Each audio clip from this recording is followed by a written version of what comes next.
12:15 on the sundial. Yes, sir, Bob. 12:15. Yes, a little bit late, a little bit technical difficulties, and some rounding up some things, some very important, critical additions to put into the show. Okay, and hopefully that will suffice. Let's get right down to it. That's our intro and our bumping music. This is me. I am Clarence T. Morris, also known as Clay Morris. This is the Amazing Grace Sports Network, and you are you. You are you. And I'm glad we're here. Let's do this. Ladies and gentlemen, it is a beautiful day today. Yes. And not for any specific reason, like I hit mass millions or Powerball or something to that extent, but just because it is a beautiful day outside. The sun is shining, the leaves it's green everywhere here in the New England area, and it's just a fantastic time to be alive. And every day is a fantastic time to be alive if you are well and feeling good, and you have most of your health with you, and you have family, and you have let go of the resentment and hate and deceit and duplicitousness in your heart, then this is a good time to be alive. Now, with that, let's get on to prayer, shall we? This is from the book Prayers for Victory in Spiritual Warfare. Prayers for Victory in Warfare. And we are in chapter 4. Yeah, chapter 4, The Authority of Christ. The Authority of Christ. And this book is divided. This book is made, the author of it is Dr. Tony Evans. And he divides it up into chapters. And the chapters are based on spiritual warfare, such as what you need to fight spiritual warfare. Remember, now we don't fight against flesh and blood. We are fighting against principalities and demons, to put it succinctly. Let's just get right to it, okay? Yeah, spirits and things of that sort. Spirits to get into people and take over. And in the Bible, it says you need a couple of things in order to fight this spiritual warfare, such as the belt of truth, the breastplate of righteousness, the shoes of peace, the shield of faith, the helmet of salvation, and the sword of the Spirit. So, ladies and gentlemen, we have put on the belt of truth in the authority of Christ. We are now about to go over what it takes when you put on the breastplate of righteousness in the authority of Christ.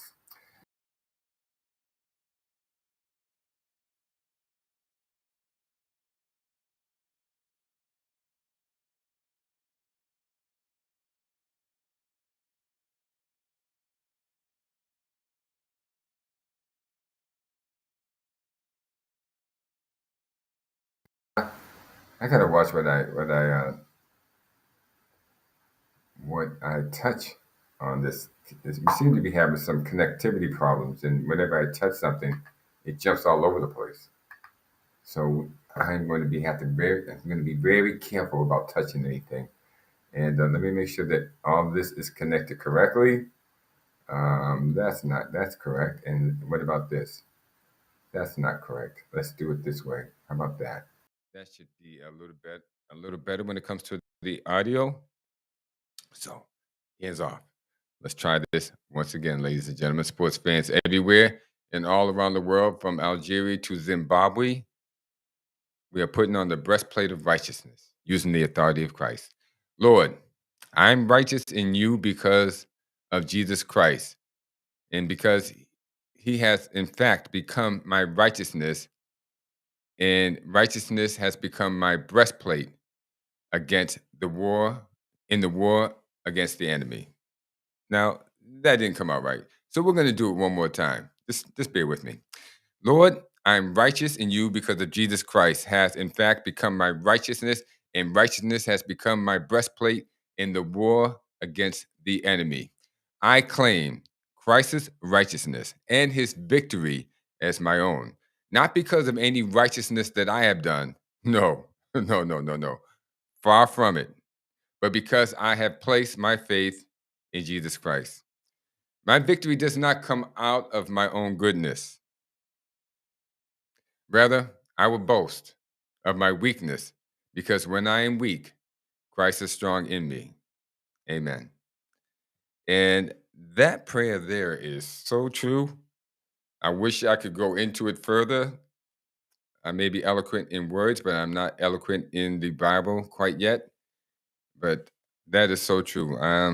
Righteousness does not come from me; it comes from Jesus Christ. And uh, I believe that is for all of us, but that is a journey that you're going to have to find out for yourself. Okay, so just leaving that right there. Not getting any further into it on my righteousness or unrighteousness, because that would be more the case. Let's get to the birthdays. Happy birthdays, everybody. Yes. Happy birthday, all. Happy birthday, all. Happy birthday to you. Mm. Happy Happy birthday birthday to to you. Happy happy birthday, birthday all you people. to all you. Happy Happy birthday birthday to to you. you. How you like that? Woo, man. Oh gosh, talk about singing or not singing, however you want to call that. It was pretty exciting, was it not? I got to say, it was something. Um, you know, birthdays. We're going to talk about a guy who was not a Celtic. He was not a Boston Bruin. Make sure that we're touching this thing right. He was not a New England Patriot. I'm moving around just to check the camera, make sure that it's working correctly. And he was not anything that has to do with Boston.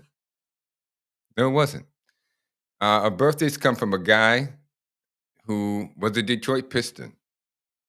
You're like, oh my gosh, a Detroit Piston. Yes, a Detroit Piston. By the name of Isaiah Thomas.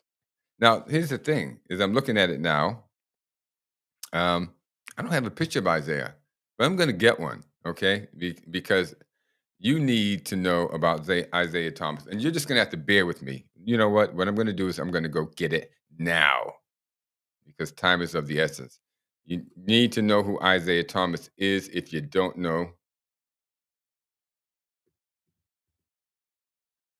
because wow, I mean, he was that guy with the Pistons, and I really mean he was that guy. Isaiah Thomas should have been assaulted. I guess that's something you got to say when you're, when you're, saying something good about a person who's not on your team per se, or was never on your team. But yeah, he should have been assaulted. As a matter of fact, as I think about it right now, really, he should have been. He really played the ball the right way. He was not a ball hog. He moved the ball. He was a great team defender, a great team player. Really, I can't say enough about this guy. And I guess that's the reason why I'm highlighting his birthday today. Today is his birthday, April 30th. April 30th, 1961 was when he was born in Chicago, Illinois. Probably in the cold. No, well, no, it's April, so it shouldn't be too cold. It should be a pretty good day in Chicago when it's April. It's even a good day in Boston when it's April. So I tend to think that it was a nice day. So let's get him up here. This, ladies and gentlemen, is Isaiah Thomas. Born April 30th, 1961 in Chicago, Illinois. Wow. You know what? I'm going to have to put my chat up here, because I get chats, and I have to respond to them. And if I don't know, I'm already getting the chat. Somebody said happy birthday. Okay. Woo. I don't think it's Isaiah Thomas's birthday, but we're going to get to my birthday one day next year. Don't rush it. Okay, Isaiah Thomas, April 30th, 1961. Isaiah Lord Thomas. He was actually Isaiah Lord Thomas the third, but he's just going to be Isaiah Lord Thomas for us. Born in Chicago, he started playing basketball at age 3, and he would dribble and shoot the baskets at the halftime entertainment for the Catholic Youth Organization League. And it's funny how in these things, when we go back to sports, a lot of sports really has to do with Catholicism or um, churches, um, and getting protecting the youth in the city has been one of the main missions of Catholic churches and Catholic schools and Protestant schools in the last 50 years. I mean, LeBron James went to a Catholic school. I mean, and he's starting off in the Catholic League, and you're going to find out that not only that, he went to a Catholic school also. So um, it's very important. The faith movement, the faith movement, as far as the inner city goes, and well, our youth being saved. I guess that's the only way to put it. Okay, our youth being saved by Catholic and Catholic missions, Catholic faith, things of that sort. So I think we've been very lucky in that sense of Catholic schools and faith-based organizations, faith-based schools reaching out to the inner city and making sure that they do what they can to help them in situations that are not the best of situations. And wow, I mean, I can't think of too many more things that have been more important in the last half century. Um, thank God for that. Let me continue with this. Then I'm going to have to ad lib on this thing here. Now this is getting interesting because I have this thing that I'm going to play for you, and it's very important. Let me see if I can find it. Um, yeah, it's gonna be right here, baby. We're getting this thing uploaded for you, and it's going to show the greatness of Isaiah Thomas. I don't even know how the screen looks, so I hope the screen looks okay to you guys. I'm not even sure what the screen looks like. It's hard to tell on this, but um, so Isaiah Thomas, he goes to I think he goes to St. Mary's. St. Mary's is his high school, junior high and high school. He goes to St. Mary's, and he takes the team to the state title, Illinois state title in his junior year, and that sets him up to go to college. And he goes to college at the University of Indiana. Bobby Knight, for those of you who remember Bobby Knight, there's not too many. He's been off the college scene for a period of time, but Bobby Knight was at one time one of the more famous college coaches in the sport. And he goes and he visits Isaiah Thomas, and he recruits him and gets him to come to Indiana. Indiana. Now, Indiana, I don't think it's that far away because Illinois and Indiana are kind of together, but he's getting out of Illinois. He's going to Indiana. He's sure to accrue some hostilities from Illinois fans, but it doesn't bother him. He's a guy with an ambition. He's a kid with a dream, and he's a kid with talent. So he gets to Indiana in the first year, and they win the conference thanks to him. Now, Indiana has been a storied franchise. They had already won 3 national championships before Isaiah Thomas came along. So they were well known. They were well known for producing very good teams. And Isaiah, well, he upped the ante. He made them even better. And not only that, they go to they win the conference and they go to the Sweet 16 in his freshman year. This is just his freshman year. In his sophomore year, he does all that and more. He takes them to the national championship and wins 1981, his sophomore year. He's only a sophomore, and the kid is taking them to a national championship. Wow, which puts him in line for everything else that's about to happen. He gets drafted by the Detroit Pistons with the number 2 pick, and you got to think there's a lot on his hands. I mean, I'm going to say his upbringing was a little bit sparse as far as when it comes to financials. He didn't grow up in the best of situations when it came to financial uh, freedom. Okay. As a matter of fact, I think he talks about the recruitment that when Bobby Knight made the recruitment trip to visit him, that there was only one light bulb working, or maybe a couple of light bulbs working in the whole house when it happened. So we'd have to say that he grew from very, very frugal up upbringing. He didn't have a lot of that, and well, oh, I'm getting a lot of chats here. Is Shedeur Sanders going to be the Browns franchise quarterback?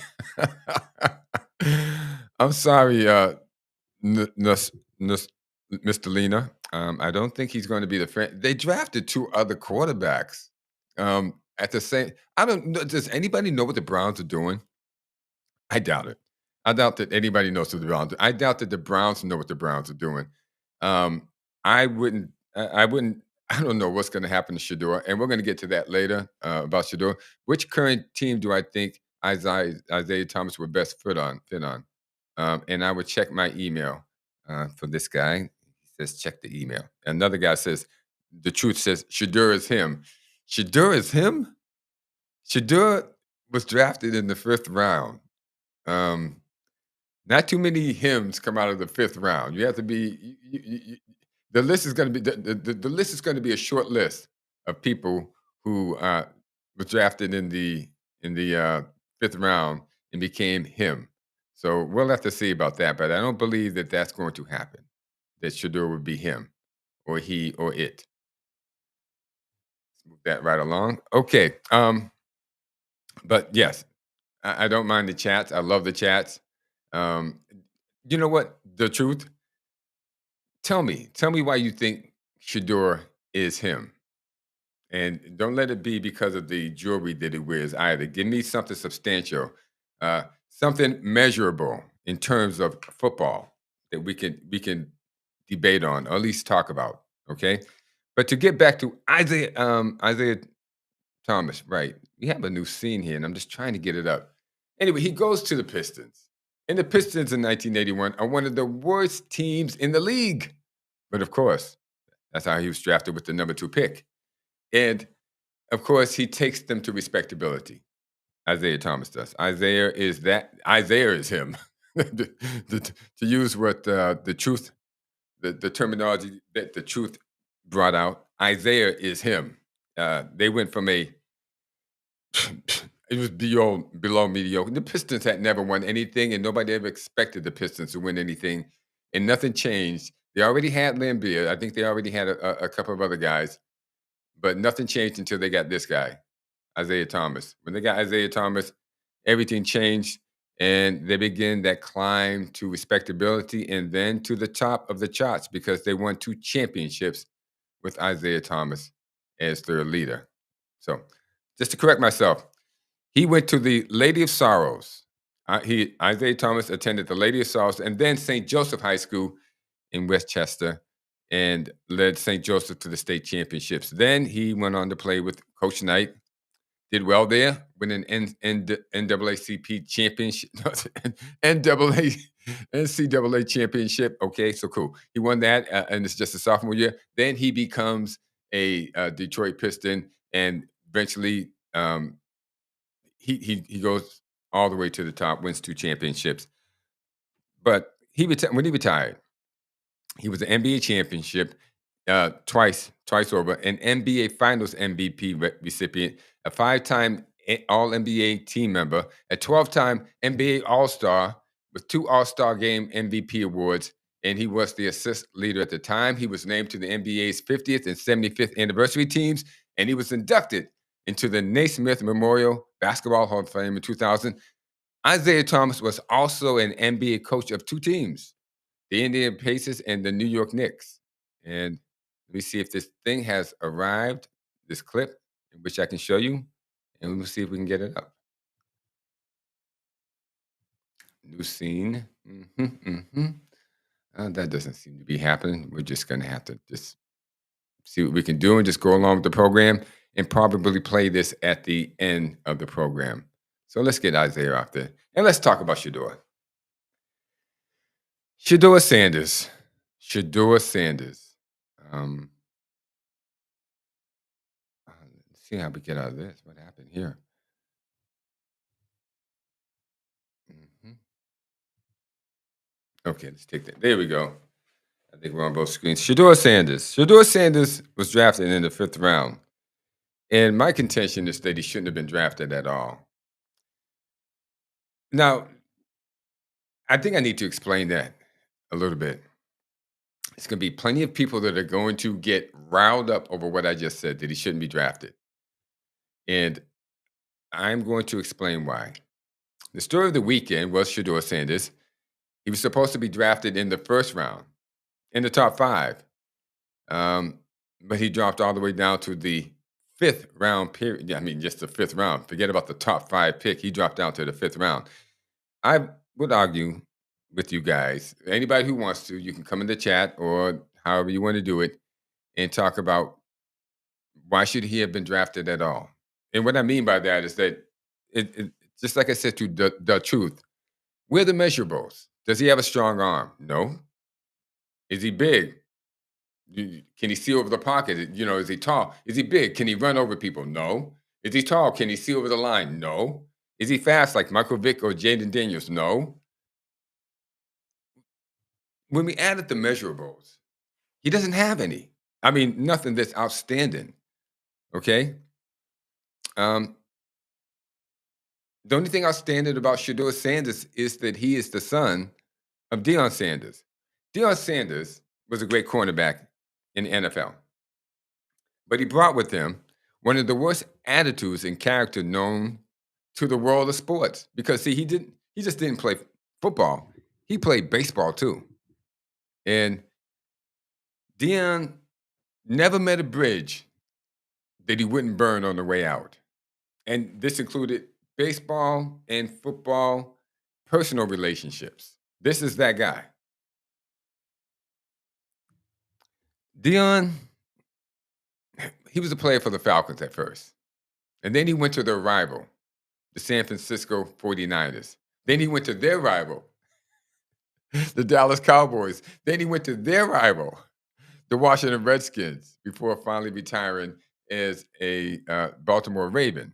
But do you notice the pattern? The pattern was this: whoever would pay him the highest money is where he would go, and he would strategically run his contracts for that, so that he could get out of him in a short period of time, so that he could go to the highest bidder. And nobody says anything's wrong with that. You know, um, of course, everybody wants to get paid the most. I mean, that they can. There's nothing wrong with that. Um, you can't talk about loyalty when you're talking about money because bills have to be paid. And Dion was being paid handsomely for everything that he did. So yeah, he was doing all right in life, and he was playing baseball and he was playing football. He started with the New York Yankees. He went to the Atlanta Braves. I think he went to the Cincinnati Reds, then the San Francisco Giants, then back to the Cincinnati Reds. And each time he did the same thing. Whoever wanted to pay him more is where he went. And he got into scuffles and disagreements and fights, conflict, no matter what sport it was, whether it was with white players or black players, it doesn't matter. But there was always something that Dion would pull out, okay? Um, Whenever he got into a situation that didn't work out his way, it was the race card. Remember that. Because Dion's a me, myself, and I guy. That's what it's really about.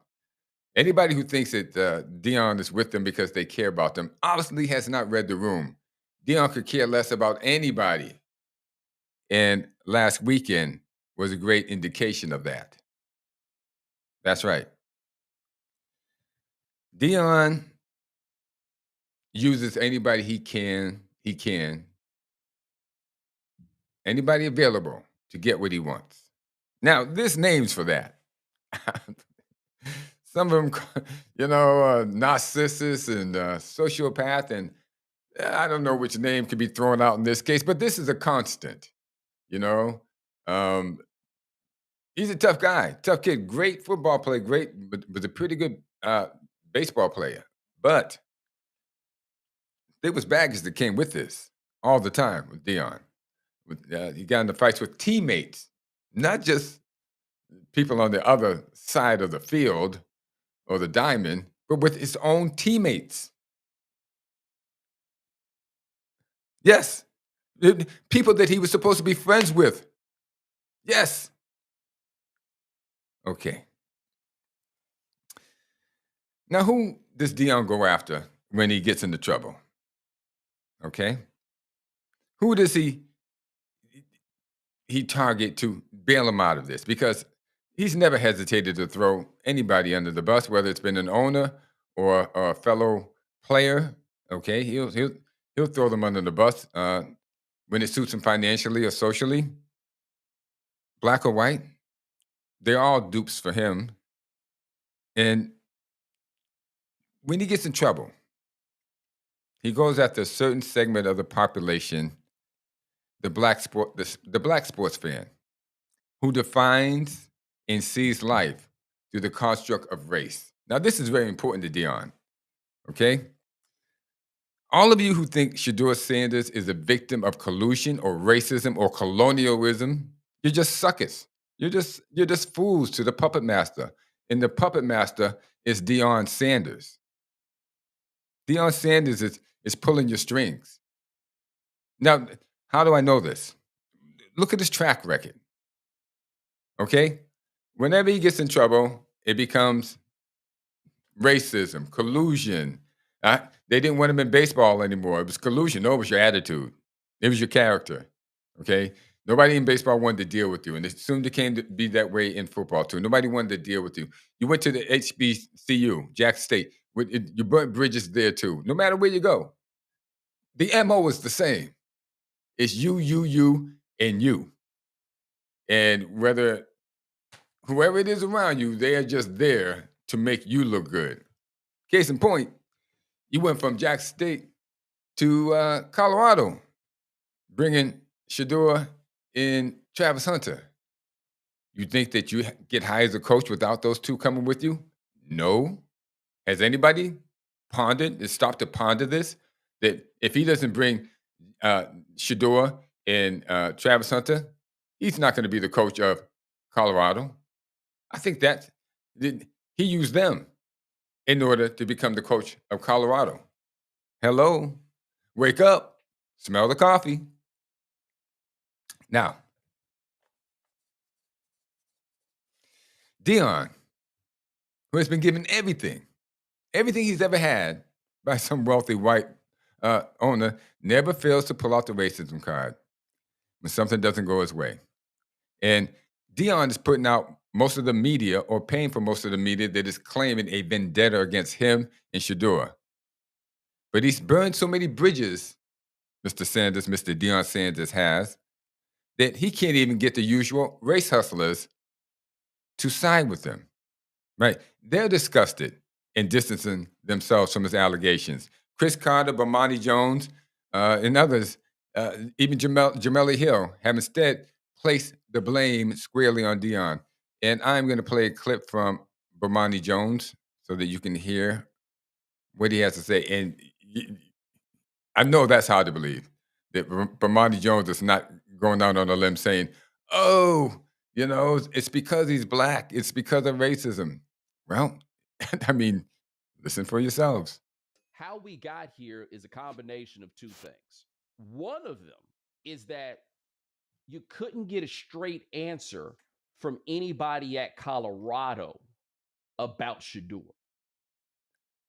Keeping in mind that his father is the coach there, nobody wanted to say anything negative about him. The other thing was, then they got to a place where they were like, okay, well, let's just say where we think he's going to go.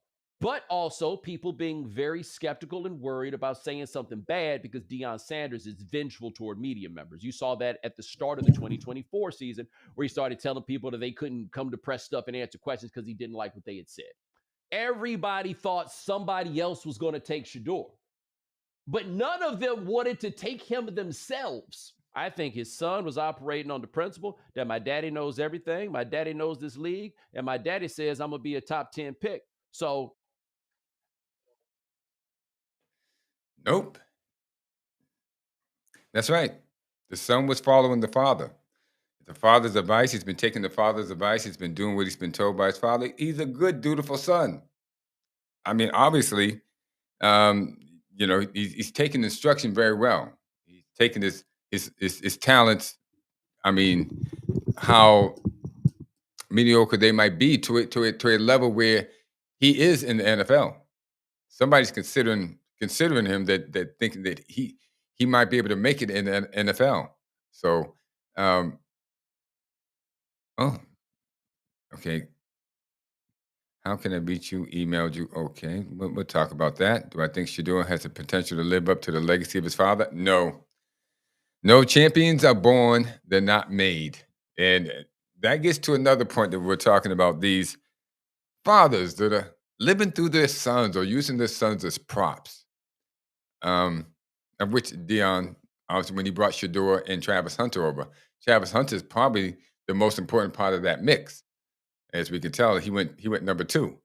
Gosh, I never thought that would happen, but it happened. He went to number two. But back to what I'm saying.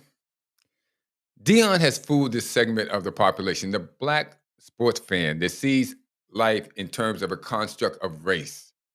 Okay? So when Dion says it's racism, they're inclined to believe this. And they're inclined to get upset. And he controls them like a puppet, controls puppets, like a puppet master controls a puppet. They get upset when they say racism. The problem with this is that Dion was the production. All of this was a production of Dion. Dion made people think, he made you think, you guys who believe in Dion, he made you think he was a first round draft pick. He made most of the world, a lot of the sports world believed that Shedeur was a first round draft pick. That's not how the scouts saw them.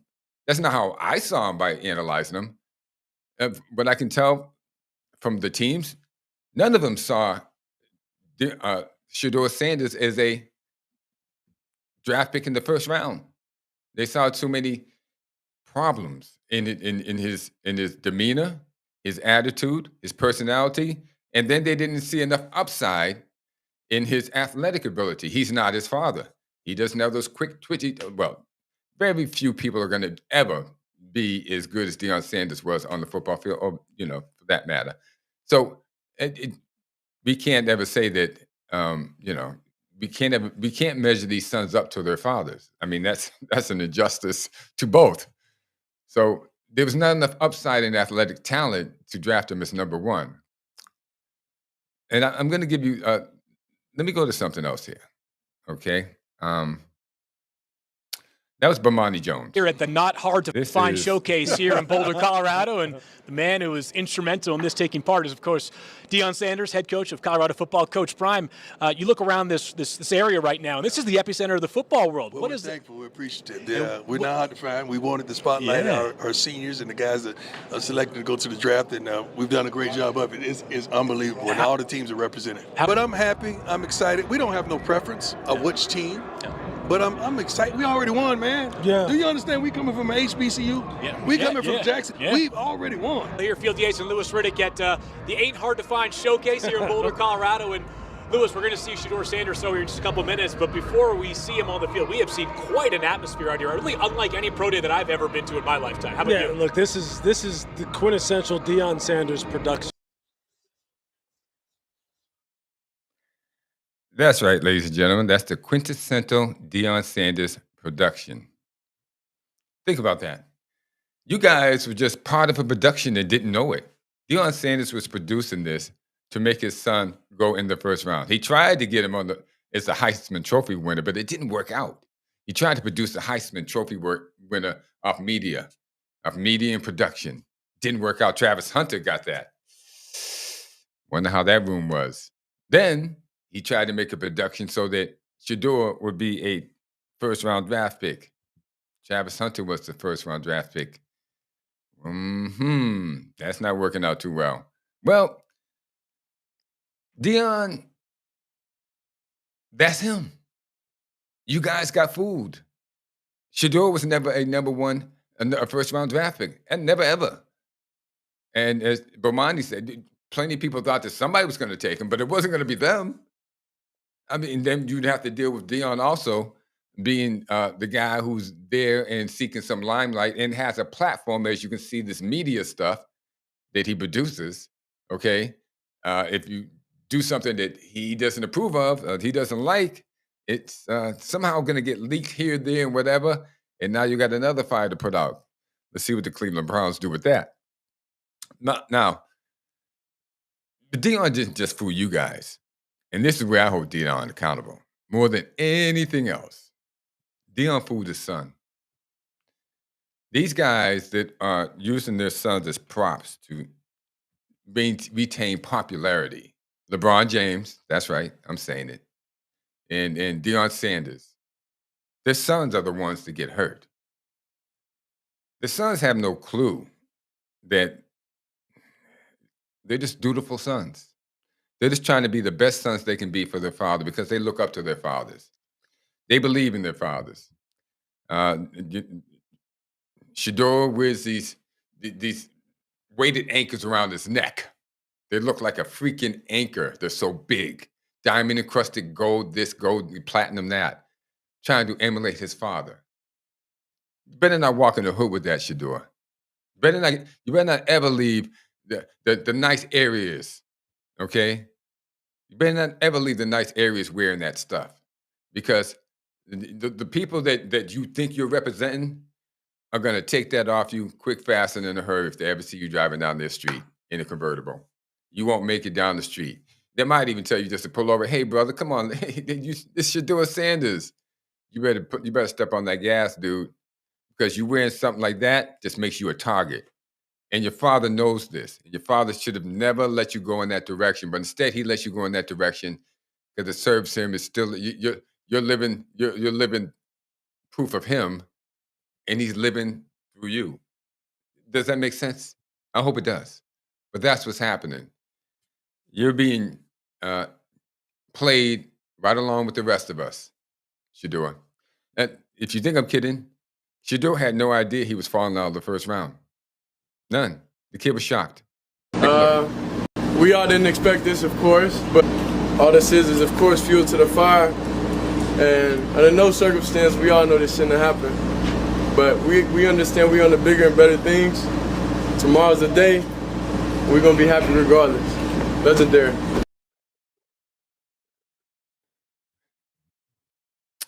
Yes, sir. Legendary. That kid. Oh, what happened to me? Let me get me back in there. There we go. That kid has to live with that. You know what? And I'm just going to end the show with that because it hurts me to my heart right now to think about the fact that how this is going, and everyone's to blame, but Shedeur Sanders. Listen, it's hard to be a father. I can tell you that. You're going to make more mistakes than than not, and that goes for most of life. But by 50 years old, Deion, it's time to leave that little kid behind. It's time to stop wearing chains around your neck. It's time to stop blaming people for everything. It's time to stop making productions. It's time to start investing, not only in other people around you, but yourself. Investing in becoming a better person. And don't use this fake religion, fake God religion that you always pull out with the cross around you. That's just another way for you to wear a nice big gold amulet, this time in the shape of a cross. Because you don't show any affiliation with God whatsoever. You have no humility. You have idolatry. You're greedy. You're resentful. You're envious. And there's so many deadly sins that you embody, and seemingly smugly so, that you think it's okay. This is Deion at the airport when they caught up with him, and he just invokes the name of God without answering the guy and just walks away and leaves him in the air. This is not the way to do it. If Deion, mate. God, Hey, it's good to see you, man. Hey, now that the dust has settled, are you happy with how things turned out? God bless you, man. You know how good God is? I know, God is good. You know how good God is? You happy, man? God is so good. Hey, do you forgive the prankster? God is so good, man. Okay, man. Thanks very much, buddy. We need hard knocks, bro. We need hard knocks. Yes, ladies and gentlemen, that would be Dion. He doesn't mind using the name of God just to throw it out there so he doesn't have to answer any questions or whatever the case may be. I mean, it just, however it suits him. Even God is a prop. Can you believe that? Even God is a prop for Deion Sanders. Well, that's not the first time or the last time. But, ladies and gentlemen, what I'm telling you is watch out for the production. Don't be part of the production. Don't be part of people saying this is what happened because of that. Look behind that. The person who's behind everything that happened was Shedeur Sanders. Sadly, so, to the hurts of my to the depths of my heart, is his own father, um, Deion Sanders. And people say he did it out of love. No, when you do something out of love, you have to step out of your son's life. You have to let your son kind of find his way and maybe support him in the background every way you can. Love him.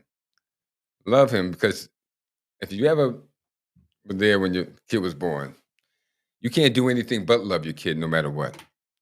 Even if you don't see your kid, you love him, your child. Whether it's a son or a daughter, you love them. But it's hard to see good, dutiful sons like Bronny James and Shedeur Sanders being used in the manner that they're being used by their fathers and being publicly ridiculed because their fathers made a production out of them that they didn't have to. And with that, ladies and gentlemen, that's all I have to say on the matter. Good luck to Shedeur. Good luck. Good luck to LeBron. As a matter of fact, good luck to everybody. Good luck to Dion. Hopefully he changes it around and he comes out and he says, you know what? I am sorry. I am sorry I put my son through this. I am so sorry I put my son through this. Amazing grace.